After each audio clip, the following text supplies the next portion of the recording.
La sala del tribunal olía a madera vieja y a sueños rotos. Yo estaba sentado en la mesa del acusado con una camisa azul abotonada de Walmart. $12.97 en liquidación. Y unos pantalones caqui que tenía desde 2019. Mis zapatos estaban desgastados. Mi reloj era un Casio de $20. Mi anillo de bodas ya no estaba. Lo había empeñado hacía 3 meses para pagar la compra. Al otro lado del pasillo, mi casi ex esposa, Vivian, llevaba un blazer crema de Chanel que costaba más de lo que yo ganaba en un mes. Su abogada, Renata Bass, usaba tacones Louboutin y sostenía un maletín que probablemente valía más que mi coche. Ellas parecían pertenecer a ese lugar. Yo parecía alguien que se había colado desde una parada de autobús. Su señoría, comenzó Renata Bass, con una voz cargada de preocupación teatral. Mi clienta está profundamente preocupada por el bienestar de sus hijos. La situación financiera del señor Beckett se ha deteriorado de forma dramática durante los últimos 18 meses. Pasó de dirigir un negocio de climatización moderadamente exitoso a trabajar como...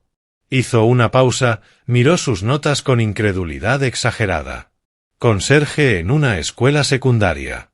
Pronunció la palabra conserje como si fuera una enfermedad contagiosa. La jueza Caroline Whitmore, de 62 años, con el cabello plateado y unas gafas de lectura apoyadas en la nariz, me observó por encima de los cristales.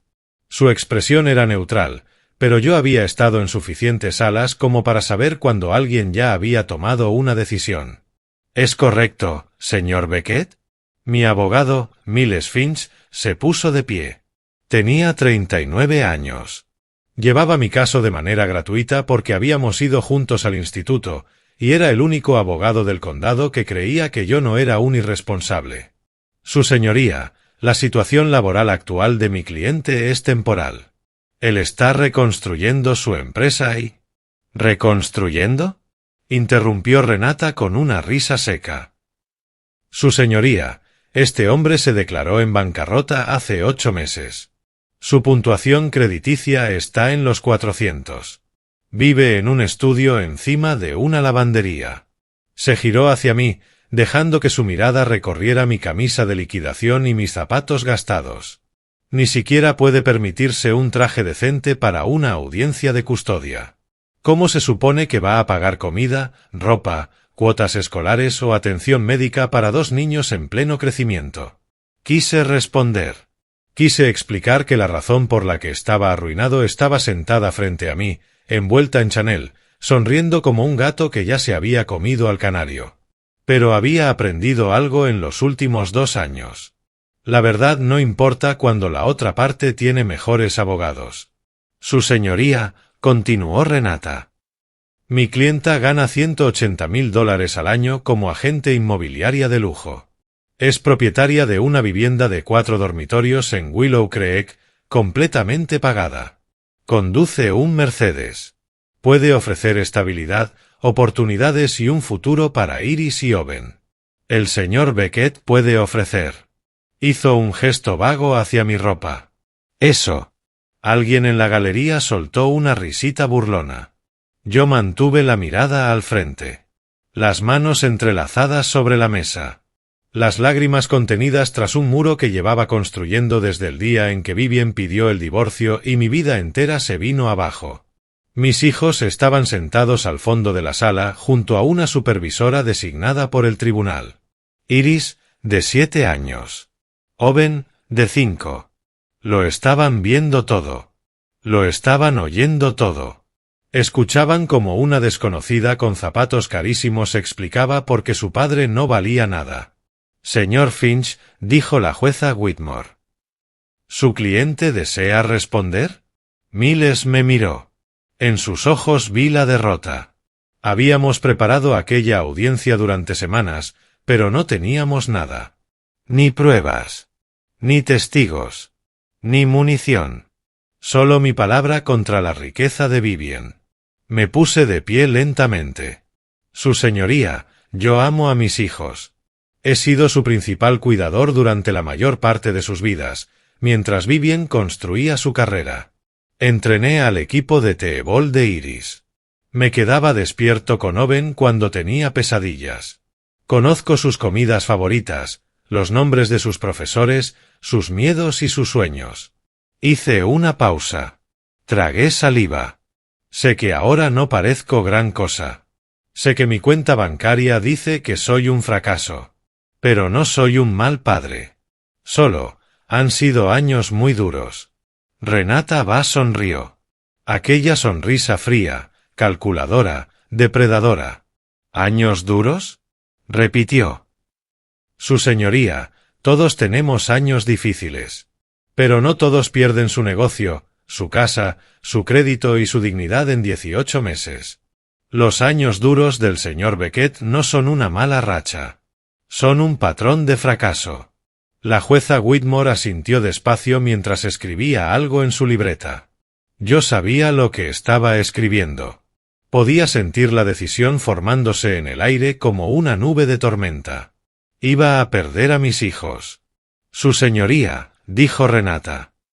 Solicito que la custodia principal sea concedida a mi clienta, con visitas supervisadas para el señor Beckett limitadas a... Papá. La voz era pequeña. Temblorosa. Venía del fondo de la sala. Todos se giraron. Iris estaba de pie. Mi hija de 7 años, con su vestido morado y zapatos blancos, estaba de pie en medio de una audiencia de custodia. La supervisora intentó alcanzarla. Cariño, tienes que sentarte. Papá, ¿puedo enseñarle a la jueza la carta que encontré en la caja fuerte de mamá? La sala entera quedó en silencio. El rostro de Vivien perdió el color. Yo no tenía idea de qué carta hablaba Iris. No sabía que había encontrado nada. No sabía que conocía la combinación. No sabía que llevaba algo en su mochila capaz de cambiarlo todo. Pero conocía la cara de mi hija.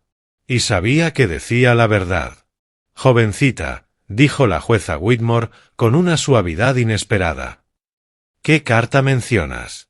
Iris avanzó por el pasillo central. La supervisora intentó detenerla, pero la jueza levantó la mano y permitió que se acercara. Mi hija caminó entre su madre, los abogados elegantes y todas las personas que se habían reído de mí hacía 5 minutos. Apretaba un papel doblado entre sus pequeñas manos. La encontré en la caja fuerte de mamá, dijo. Sé que no debía mirar, pero una noche la escuché hablando por teléfono. Se estaba riendo. Dijo. La voz de Iris se quebró. Dijo que nos iba a alejar de papá y que él nunca volvería a vernos. Iris, exclamó Vivien con tono agudo y desesperado. Iris, cariño, no sabes de qué estás hablando. Eso es privado. No puedes simplemente... Señora Beckett, la voz de la jueza fue hielo puro. Guardará silencio. Vivien cerró la boca de golpe. Iris llegó al estrado, se puso de puntillas y levantó la carta. Las palabras son difíciles, susurró. No pude leerlo todo, pero vi el nombre de papá. Vi el nombre de mamá. Y vi cosas malas sobre papá que no son verdad. La jueza Whitmore tomó el documento y lo desplegó con cuidado. Y entonces su expresión cambió. He pensado en ese instante 1000 veces desde entonces.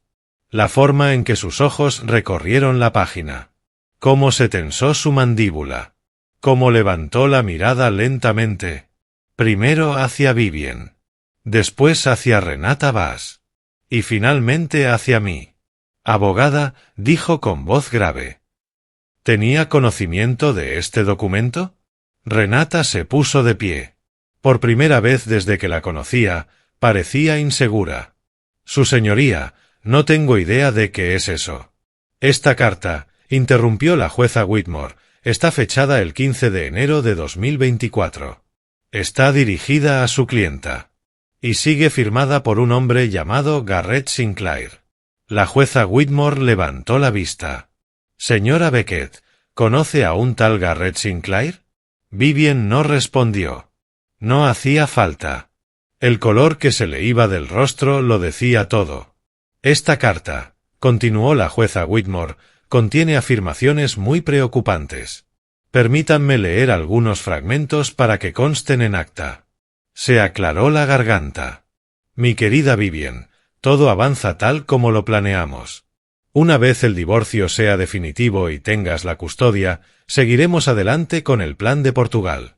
Nolan no volverá a ver a esos niños y por fin estaremos juntos. La sala quedó en un silencio absoluto. Los $847.000 están seguros en las cuentas offshore. Las joyas están en la caja de seguridad. Tus honorarios de consultoría continuarán el tiempo que los necesites. $15.000 al mes, imposibles de rastrear. Renata Vaz se dejó caer en su asiento, como si el aire se le hubiera ido del cuerpo. En cuanto al negocio de Nolan, mis contactos confirmaron que los clientes ya han sido redirigidos. Él jamás sabrá que fuiste tú quien lo destruyó. Cuando esto termine, parecerá exactamente lo que tú quieres que parezca, un fracasado incapaz de mantener a sus hijos. La jueza Whitmore dejó la carta sobre el estrado. Señora Beckett, ¿quiere explicar esto? Vivien temblaba. Su blazer de Chanel, de repente, ya no parecía seguridad, sino un disfraz. Una máscara cuidadosamente puesta para ocultar lo que había debajo. Es que, no es lo que parece. Garrett es solo un amigo. Me estaba ayudando en un momento difícil. El dinero es legítimo, son ingresos por consultoría. Yo. Está bajo juramento, señora Beckett. Vivien tragó saliva. Quiero hablar con mi abogada. Su abogada está sentada justo ahí, dijo la jueza, sin apartar la mirada, y sospecho que ahora mismo se está preguntando si la han convertido en cómplice de un fraude. La voz de la jueza era piedra. Esta carta describe un sabotaje financiero sistemático contra su esposo. Describe activos ocultos por un total cercano al $1.000.000. Describe un plan para sacar a sus hijos del país sin el consentimiento de su padre. Tomó el mazo. Se suspende esta audiencia hasta las 2 de la tarde. Para entonces, quiero una declaración financiera completa de ambas partes. Y ordeno una investigación inmediata sobre las acusaciones contenidas en esta carta. Miró a Vivien con algo muy parecido al desprecio. Señora Beckett, le sugiero encarecidamente que utilice las próximas 3 horas para consultar con su abogada sobre las penas por perjurio, desacato al tribunal y sustracción parental. El mazo cayó, y la vida perfecta de mi exesposa empezó a desmoronarse. Déjame contarte cómo llegué hasta aquí. Me llamo Nolan Beckett. Nací en 1981 en Cedar Falls, Iowa, en una familia trabajadora. Mi padre era mecánico. Mi madre era secretaria en una escuela. Me enseñaron el valor del esfuerzo, la honestidad y el presentarte cada día, por cansado que estés. Después del instituto me hice técnico de climatización. Calefacción, ventilación, aire acondicionado. No era glamuroso, pero era un trabajo honrado, bien pagado, de esos que te permiten mirarte al espejo sin bajar la mirada. Conocí a Vivien Harley en 2008, en la boda de un amigo en común. Ella tenía 24 años y apenas estaba empezando en el mundo inmobiliario. Era ambiciosa, decidida, de esa manera que te hace sentir que tienes que mejorar solo para estar a su altura. Era preciosa, pelo oscuro, ojos verdes, una sonrisa capaz de borrarte el nombre de la cabeza. Salimos durante 2 años y nos casamos en 2010. Yo tenía 29, ella 26. Una ceremonia preciosa en el club de campo de sus padres. La primera señal de que veníamos de mundos distintos estaba ahí, claro, pero yo la amaba. Dios me ayude, la amaba con todo lo que tenía. En 2012 me arriesgué. Usé nuestros ahorros, pedí un préstamo y monté mi propia empresa de climatización, Beckett Heating and Cooling. Al principio era pequeña. Solo estaba yo, una furgoneta de segunda mano y muchísimos días de 18 horas. Pero fue creciendo. Para 2017, cuando nació Iris, yo ya tenía 12 empleados y contratos con la mitad de los edificios comerciales del condado. Ganaba unos $95.000 al año y acababa de comprar nuestra casa en Willow Creek. La misma casa que Vivien, después, afirmaría que estaba completamente pagada con dinero que, según ella, había ganado vendiendo propiedades de lujo. Esa casa la pagué yo. Hasta el último centavo. Pero yo casi nunca estaba en casa. Ese era el reproche de Vivien, y era justo. Trabajaba sin parar. Me perdí cenas, fines de semana, momentos que no voy a recuperar jamás. Cuando nació Owen, en 2019, me prometí que iba a bajar el ritmo. Que iba a estar presente. Que iba a ser el padre que mis hijos merecían. Y lo hice. Ascendí a mi mejor técnico a encargado. Empecé a delegar, empecé a entrenar al equipo de teebol de Iris, a llevar a Owen al parque, a estar en casa para cenar casi todas las noches. Y ahí fue cuando Vivien empezó a alejarse. Al principio no lo entendí. Creí que estaría feliz. Yo era, por fin, el marido que estaba presente, el esposo implicado que ella decía querer. Pero no estaba feliz. Estaba aburrida. En 2021 empezó a trabajar hasta tarde con más frecuencia. Conferencias en otras ciudades, reuniones que se alargaban hasta medianoche. Yo confiaba en ella. Nunca dudé. Nunca le revisé el móvil. Nunca miré sus correos. Nunca comprobé los extractos de la tarjeta. Fui un idiota. Lo que no sabía, lo que no descubriría hasta que esa carta apareció en el tribunal, era que Vivien llevaba una aventura con Garrett Sinclair desde 2021.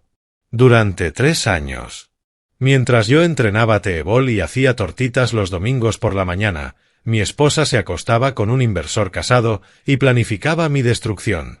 El sabotaje empezó a principios de 2023. Clientes con los que llevaba años trabajando dejaron de devolverme las llamadas de la noche a la mañana. Contratos que estaban a punto de firmarse se caían en el último minuto. Empezaron a circular rumores, que mi trabajo era chapucero, que recortaba en materiales, que me habían demandado por negligencia. Nada de eso era cierto. Pero daba igual. En los negocios, la percepción es la realidad. Y alguien estaba destruyendo mi percepción de forma metódica. Perdí 3 contratos importantes en 2 meses, y luego otros 5. Mis empleados empezaron a marcharse a otras empresas. Para el verano de 2023, el banco me retiró la línea de crédito. Estaba perdiendo dinero tan rápido que ya ni pensaba con claridad. Me declaré en bancarrota en septiembre de 2023. El mismo mes en que Vivien pidió el divorcio. ¿Casualidad? En aquel momento, yo creí que sí. Creí que me dejaba porque yo había fracasado. Porque ya no podía mantener la casa. Porque el empresario exitoso con el que se había casado se había convertido en un don nadie arruinado. Me culpé durante meses. Me culpé. Me mudé a un estudio encima de una lavandería y acepté un trabajo como conserje en la escuela secundaria de Cedar Falls. $28,000 al año, más seguro médico. Era humillante. Un hombre de 42 años que había tenido su propia empresa, fregando suelos y limpiando baños. Pero era un trabajo honrado. Y pagaba la pensión alimenticia que Vivien exigía. El proceso de divorcio se alargó durante meses. Vivien tenía a Renata Bass, la abogada de divorcios más cara del condado. Yo tenía a Miles Finch, que lo hacía como un favor y no podía dedicarle mucho tiempo a mi caso. Cada audiencia era lo mismo. Vivien, con ropa de diseñador, hablando de su carrera brillante. Yo, con camisas de oferta, intentando explicar por qué mi vida se había desmoronado. El tribunal veía lo que debía ver. Una madre rica y exitosa. Y un padre pobre, hundido, fracasado. Nadie veía los hilos moviéndose detrás del telón. Nadie vio que todo había sido una trampa desde el principio, hasta que mi hija de 7 años se puso de pie en el tribunal y le entregó a la jueza aquella carta. La sesión de la tarde fue una masacre. No para mí. Para Vivien. Durante el receso, la jueza Whitmore había ordenado una investigación de emergencia. Para las 2 de la tarde, cuando se reanudó la audiencia, ya habían ocurrido 2 cosas. Renata Bass se había retirado como abogada de Vivien, alegando diferencias irreconciliables. Y un auditor forense designado por el tribunal había comenzado a rastrear las cuentas mencionadas en la carta. Vivien tenía un nuevo abogado ahora. Un defensor público asignado a toda prisa, con cara de querer estar en cualquier otro lugar. Señora Beckett, comenzó la jueza Whitmore. Durante el receso, los investigadores pudieron verificar varias de las afirmaciones contenidas en la carta que presentó su hija. La sala entera contenía la respiración. En concreto, han confirmado la existencia de cuentas offshore en las Islas Caimán que contienen aproximadamente $847.000. También han verificado transferencias mensuales de $15.000 desde una empresa llamada Sinclair Capital Partners hacia una cuenta a su nombre. Vivien no dijo nada. Además, continuó la jueza, los investigadores contactaron directamente con el señor Garrett Sinclair. Mi corazón empezó a golpearme el pecho. El señor Sinclair ha admitido una relación sentimental de 3 años con usted. Ha reconocido haber proporcionado los fondos en cuestión y haber colaborado en lo que describió como asegurarse de que Nolan no pudiera defenderse en el divorcio. Sentí que el suelo desaparecía bajo mis pies. Todos aquellos meses de confusión, de culpa, de preguntarme cómo mi vida se había derrumbado tan rápido. Todo estaba allí, en tinta negra, confirmado por el hombre que había ayudado a destruirme. El señor Sinclair también confirmó que usted planeaba trasladarse a Portugal con sus hijos una vez se formalizara la custodia, en violación directa de cualquier acuerdo que este tribunal pudiera haber emitido. La jueza Whitmore se quitó las gafas, las dejó sobre el estrado y miró a Vivien con una expresión que solo puedo describir como furia helada. Señora Beckett, llevo 23 años como jueza de familia.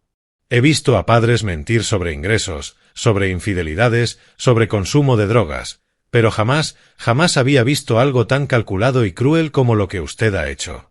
Vivien rompió a llorar.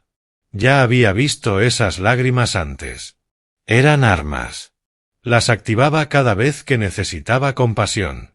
Pero la jueza no se dejó engañar. Usted destruyó sistemáticamente el negocio de su esposo. Vació sus cuentas. Arruinó su crédito. Le arrebató su casa, su carrera y su dignidad. Y luego entró en mi sala para pedirme que también le quitara a sus hijos. La jueza levantó la carta. Este documento describe un plan para secuestrar a 2 niños estadounidenses y trasladarlos a un país extranjero donde su padre no tendría ningún recurso legal. ¿Entiende que eso constituye un delito federal? El nuevo abogado de Vivien se puso de pie. Su señoría, mi clienta pudo haber tomado decisiones desacertadas bajo la influencia de... Siéntese, abogado. No he terminado. Se sentó de inmediato. En base a las pruebas presentadas hoy, dicto las siguientes resoluciones. Yo no podía respirar. Primero, la custodia temporal de emergencia de Iris y Owen Beckett se concede a su padre, Nolan Beckett, con efecto inmediato. El mundo se detuvo. Segundo, la señora Beckett queda prohibida de mantener contacto no supervisado con sus hijos hasta que concluya la investigación completa sobre las acusaciones de sustracción parental y fraude financiero. Los sollozos de Vivien llenaron la sala. Tercero, remito este caso a la Fiscalía del Distrito para una investigación penal. Los posibles cargos incluyen fraude, perjurio, desacato al tribunal y conspiración para cometer sustracción parental. La jueza tomó el mazo. Cuarto, los activos ocultos de la señora Beckett quedan congelados de forma inmediata, pendientes de auditoría forense. Cualquier fondo determinado como ocultado fraudulentamente será objeto de redistribución equitativa, la cual, dadas las circunstancias, probablemente favorecerá de manera significativa al señor Beckett. El mazo cayó. Se levanta la sesión. Salí de aquella sala sosteniendo las manos de mis hijos. Iris a mi izquierda. Owen a mi derecha. Ambos mirándome con ojos que habían visto demasiado, pero que aún creían que su padre podía protegerlos. «Papá», susurró Iris al llegar al aparcamiento. ¿Lo hice bien? Me arrodillé frente a ella. Miré esos ojos brillantes, valientes. los únicos que habían atravesado las mentiras de su madre cuando nadie más pudo hacerlo. Lo hiciste más que bien, cariño. Nos salvaste. Tenía miedo. La señora abogada decía cosas muy feas de ti. Lo sé, cielo. A mí tampoco me gustó. ¿Mamá va a enfadarse conmigo? La abracé. Con el otro brazo, atraje a Owen hacia mí. Mamá tomó decisiones muy malas. Nada de esto es culpa tuya. Nada. Tú dijiste la verdad, y decir la verdad siempre es lo correcto. Incluso cuando duele. Especialmente cuando duele. Nos quedamos allí, los tres, abrazados durante largo rato. Como supervivientes de un naufragio. Detrás de nosotros, escuché cómo se llevaban a Vivien acompañada de su abogado. Seguía llorando. Seguía interpretando el papel de víctima. No nos miró. Quizá no pudo. La investigación duró 6 meses. Y lo que descubrieron fue aún peor de lo que sugería la carta. Vivien había planeado mi destrucción durante casi 2 años. Ella y Garrett habían hablado de ello en correos electrónicos, mensajes de texto y llamadas que los investigadores lograron recuperar. El sabotaje de mi empresa fue metódico. Vivien había contactado directamente con mis clientes usando un teléfono desechable, haciéndose pasar por una empleada preocupada. Les dijo que yo recortaba en inspecciones de seguridad, que estaba siendo investigado por la Junta Estatal, que mi trabajo era deficiente. Cualquier cosa que los hiciera cancelar. 3 de mis antiguos clientes aceptaron testificar. Confirmaron que habían recibido llamadas de una mujer advirtiéndoles sobre mi trabajo. Confirmaron que esas llamadas llegaron apenas días antes de que anularan sus contratos. El fraude financiero fue igual de devastador. Vivien había ocultado $847,000 en cuentas offshore. Dinero que Garrett le había transferido durante los 3 años de su aventura. También escondió joyas valoradas en más de $120,000, criptomonedas por valor de $89,000 y unos ingresos por consultoría de $180,000 anuales que jamás declaró ante el tribunal. Mientras aseguraba que ganaba $180,000 como agente inmobiliaria, en realidad estaba recibiendo otros $180,000 de Garrett. Nada de eso aparecía en sus declaraciones financieras. El plan de Portugal fue lo más escalofriante. Los investigadores encontraron billetes de avión comprados 6 semanas antes de la audiencia de custodia. Vuelos de ida a Lisboa. 3 billetes. Vivien. Iris. Owen. Si ella hubiera ganado la custodia aquel día, si Iris no se hubiera levantado con aquella carta, mis hijos habrían subido a un avión en menos de una semana. Y yo jamás habría vuelto a verlos. Vivien fue acusada de 12 cargos. Fraude. Perjurio. Desacato al tribunal. Conspiración para cometer sustracción parental. Declaraciones financieras falsas. Se declaró culpable de 6 cargos a cambio de que retiraran el resto. La sentencia, dictada por otro juez, ya que la jueza Whitmore se inhibió del caso, fue clara. 5 años de libertad condicional. 500 horas de servicio comunitario. $425,000 en restitución a mi favor. Lo perdió todo. Su licencia inmobiliaria fue revocada. Su reputación quedó destruida. Y la casa de Willow Creek. Mi casa. La que yo había pagado. Me fue adjudicada en el acuerdo final de divorcio. Garrett Sinclair no salió mucho mejor parado. Su esposa se divorció de él al enterarse de la aventura. Sus socios lo expulsaron de su propia empresa. Lo último que supe fue que vivía solo, en un condominio en Florida, con apenas la mitad del dinero que solía tener. No siento lástima por ninguno de los dos. La resolución de custodia se dictó de forma definitiva en octubre de 2024. Custodia completa para mí. Vivien recibió visitas supervisadas, 2 horas, 2 veces al mes, en un centro autorizado por el tribunal. La primera vez que apareció para ver a los niños, Iris se negó a verla. Owen fue, pero apenas habló.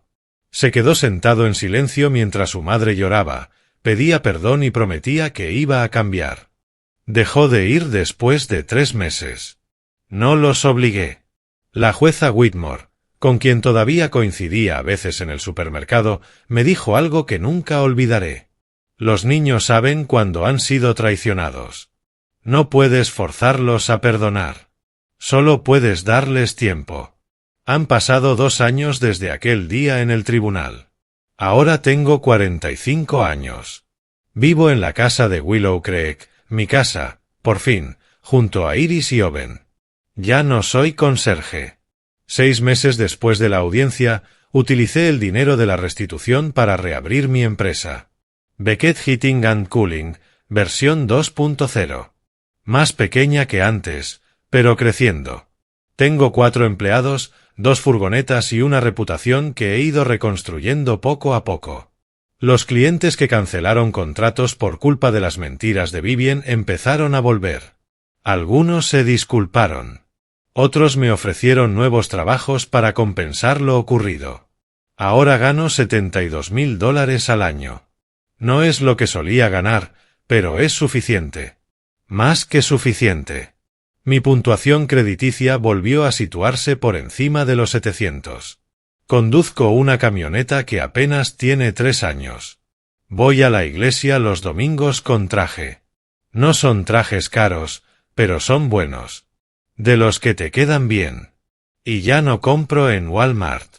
No porque tenga nada en contra de Walmart, sino porque cada vez que veo aquellas camisas azules colgadas en una percha, recuerdo estar sentado en ese tribunal mientras una abogada con tacones low-boating le decía al mundo que yo no valía nada. No era cierto entonces. No lo es ahora. Y jamás volveré a permitir que alguien me haga sentir así. Iris tiene 9 años. Está en 4º curso. Es inteligente. Inquietantemente inteligente. Sus profesores dicen que lee a nivel de 7º. Ya habla de estudiar Derecho. Así podré ayudar a padres como tú, me dijo un día. Padres a los que nadie cree. Lloré cuando la escuché. Lágrimas felices. Recuerda perfectamente lo que hizo en aquella sala. Sabe que su testimonio salvó a nuestra familia. Pero no presume. Casi nunca habla de ello. Hace poco le pregunté por aquel día. Se encogió de hombros. Sabía que la carta era importante. No podía leer todas las palabras, pero sabía que hablaba de ti y sabía que mamá mentía. ¿Cómo lo sabías? Porque practicaba sus historias. La miré, sin entender. La escuchaba al teléfono con ese hombre, Garrett. Le contaba lo que iba a decir en el tribunal, y él la ayudaba a que sonara mejor. Lo repetían una y otra vez. Hizo una pausa. Las cosas reales no necesitan ensayarse, papá. Solo las mentiras. 9 años. Mi hija entendió a los 7 algo que yo no comprendí hasta los 42. Las cosas reales no necesitan ensayarse. Solo las mentiras. Owen tiene 7 años. 2º curso. No recuerda tanto como Iris, y quizá eso sea una bendición. Sabe que su madre hizo algo malo. Sabe que ya no vive con nosotros. Sabe que lastimó a papá y tuvo que afrontar las consecuencias. Pero no carga con ese peso como Iris. Juega al fútbol los fines de semana. Tiene un mejor amigo, Marcos, que viene a casa a jugar a videojuegos. Está obsesionado con los dinosaurios, el espacio y un canal de YouTube sobre camiones monstruo.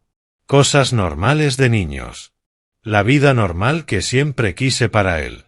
A veces pregunta por su madre. ¿Cuándo vendrá? Si está bien.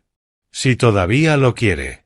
Yo le digo la verdad, adaptada a lo que puede entender un niño de 7 años. Mamá tomó malas decisiones, campeón. Está afrontando las consecuencias. Pero te quiere. Eso es real. Eso espero. Quiero creer que, en algún lugar bajo todas las mentiras y la manipulación, Vivien amó a sus hijos. Que la mujer con la que me casé aún existe en alguna parte, enterrada bajo el monstruo en el que se convirtió. Pero no lo sé. Y, Sinceramente, ya no pienso demasiado en ello. Tengo cosas más importantes en las que centrarme. Miles Finch sigue siendo mi abogado. Ya no trabaja gratis. Le pago su tarifa completa, $250 la hora. Y puedo hacerlo porque se lo ha ganado. Creyó en mí cuando nadie más lo hizo. Estuvo a mi lado en aquella sala mientras todos se reían. A veces almorzamos juntos. Dice que soy su caso favorito. El desvalido que ganó. Una vez me preguntó, ¿sabes cuál fue la mejor parte? Negué con la cabeza. La cara de Renata Vaz cuando comprendió lo que decía esa carta. Yo no la vi. Estaba mirando a Iris. Pero, según Miles, fue glorioso. Esa mujer pasó toda la mañana burlándose de tus zapatos, tu camisa, tu apartamento, y de repente se dio cuenta de que todo su caso estaba construido sobre una mentira. Sonreí solo de imaginarlo. ¿Crees que Renata sabía algo? No, dijo Miles. Es agresiva, pero no es una criminal. Solo defendía a quien creía una clienta rica con un caso sólido. En cuanto descubrió la verdad, se retiró. Asentí. Me alegra. Miles soltó una pequeña risa. ¿Sabías que quiso disculparse contigo en privado unos meses después? No tenía ni idea. ¿Y qué le dijiste? Miles sonrió. Le dije que estabas demasiado ocupado reconstruyendo tu vida como para preocuparte por la opinión de alguien que te juzgó por tu camisa. Reí. Se sentía bien reír. Se siente bien, 2 años después. En aquel momento no había nada gracioso en todo aquello. Pero el tiempo tiene una forma extraña de transformar la tragedia en perspectiva. Fui humillado en ese tribunal. Pero salí de allí con mis hijos. Y eso es lo único que importa. Hace 6 meses recibí una carta de Vivian. Escrita a mano. 5 páginas. Lo más que había hablado conmigo desde que se cerró el divorcio.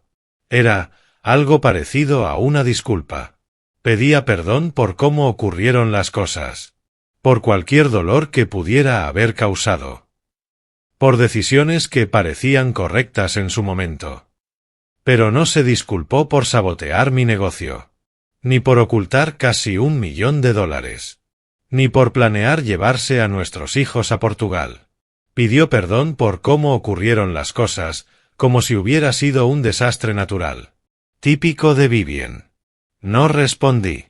No por rabia. No por venganza. Sino por indiferencia. Ella ya no forma parte de mi vida. Es una desconocida que, por casualidad, comparte ADN con mis hijos. Una historia de advertencia. Un recordatorio de lo que puede ocurrir cuando confías en la persona equivocada. No le deseo ningún mal a Vivian, pero tampoco le deseo absolutamente nada. La semana pasada llevé a Iris y a Owen a la feria del condado. Subimos a la noria, comimos perritos de maíz y pastel frito, lanzamos dardos a globos y ganamos un dinosaurio de peluche que Owen bautizó como Doctor Mordiscos. Cosas normales de familia. Las mismas cosas con las que soñaba durante aquellos meses oscuros en el pequeño estudio, preguntándome si volvería a ver a mis hijos alguna vez. De regreso a casa, Iris se quedó dormida en el asiento trasero. Owen tarareaba con la radio. Los miré por el retrovisor. Mis hijos. A salvo. Sanos. Felices. Y sentí algo que no experimentaba desde hacía mucho tiempo. Gratitud. No solo por haber obtenido la custodia. No solo por haber reconstruido mi vida. Gratitud por los pequeños momentos. Por los perritos de maíz y las norias. Por los cuentos antes de dormir y los dibujos animados del sábado por la mañana. Por los deberes, los entrenamientos, las rutinas, por todo lo que compone una vida ordinaria. Estuve a punto de perderlo todo. Tan cerca. Pero mi hija de 7 años se levantó en un tribunal, dijo la verdad, y todo cambió. Antes de irme, quiero decirte algo. Entré en aquella sala con una camisa de Walmart porque era lo único que podía permitirme. Me senté allí mientras una abogada se burlaba de mis zapatos, de mi trabajo, de mi existencia entera. Guardé silencio mientras todos asumían que yo era un fracasado. Un mal padre. Un hombre que no merecía a sus propios hijos. Y casi lo perdí todo. Si no hubiera sido por Iris, si no hubiera sido por una niña de 7 años con el valor de decir la verdad, yo lo habría perdido absolutamente todo. El sistema casi me falla. Y falla a mucha gente cada día. Padres que aman a sus hijos pero no pueden pagar abogados caros. Madres que trabajan en varios empleos y aún así son juzgadas por no parecer suficientemente estables. Personas que acuden a audiencias de custodia con ropa de oferta porque han gastado hasta el último centavo en sus hijos. Juzgamos a los demás por su apariencia, por su cuenta bancaria, por el coche que conducen, por la ropa que llevan. Pero nada de eso mide lo que realmente importa. Lo que importa es el amor, la presencia, el estar ahí. Yo estuve ahí cada día para mis hijos. Incluso cuando no tenía dinero. Incluso cuando estaba destrozado. Incluso cuando todos me decían que no valía nada. Y al final, eso fue lo que nos salvó. No el dinero. No los abogados. No los trajes caros. Una niña de 7 años que sabía que su padre no era lo que decían. Una carta que lo demostró. Y una jueza que, al enfrentarse a la verdad, tuvo la integridad de actuar. Hoy es domingo por la mañana. Estoy en la cocina haciendo tortitas.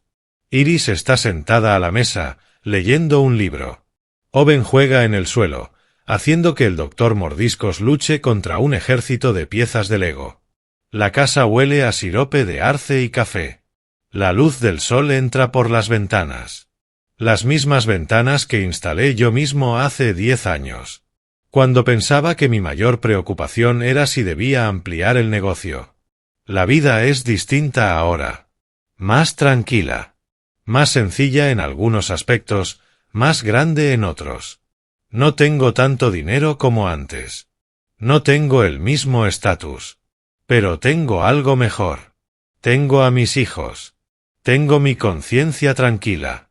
Tengo la certeza de que, cuando lo perdí todo, el negocio, la casa, la reputación, no me rendí. Seguí luchando. Y al final, la verdad salió a la luz.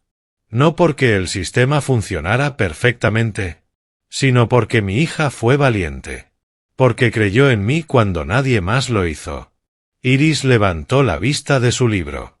Papá, ¿son tortitas con arándanos o normales? Con arándanos. Tus favoritas. Gracias. Sonrió. Esa sonrisa luminosa, sincera, que hace que todo haya valido la pena. Papá. ¿Sí? Me alegro de que seas mi papá. Me giré para que no viera mis ojos humedecerse. Y yo me alegro de que seas mi hija, cariño. Más de lo que imaginas. Volvió a su libro. Owen estrelló al doctor Mordiscos contra una torre de Lego con efectos de sonido dramáticos. Las tortitas chisporroteaban en la sartén. Normal. Ordinario. Perfecto. Si estás viendo esto y estás pasando por algo parecido. Si estás luchando por tus hijos, siendo juzgado por tus circunstancias, sintiendo que todo el sistema está en tu contra. Quiero que recuerdes algo. No te rindas. La verdad tiene una forma extraña de salir a la luz. Puede que no sea cuando esperas. Puede que no sea como esperas. Pero si sigues estando ahí, si sigues amando a tus hijos, si sigues siendo el padre o la madre que merecen, alguien lo verá. Alguien se levantará. Alguien entregará una carta que lo cambie todo. Para mí, fue mi hija de 7 años. Para ti, puede ser otra persona. Pero sucederá. La verdad siempre encuentra el camino. Gracias por escucharme. Comparte esta historia con alguien que necesite oírla. Un padre luchando por la custodia. Una madre agotada de ser juzgada. Cualquiera que haya entrado en un tribunal sintiendo que el mundo entero estaba en su contra. No estás solo. No eres inútil. Y tus hijos saben quién eres de verdad. Aunque haga falta una carta para demostrarlo. Aunque haga falta que una niña de 7 años se levante en el tribunal. La verdad saldrá. Siempre lo hace. Las tortitas ya están listas. Mis hijos me esperan. La vida continúa. Y, por primera vez en mucho tiempo, estoy ilusionado por vivirla.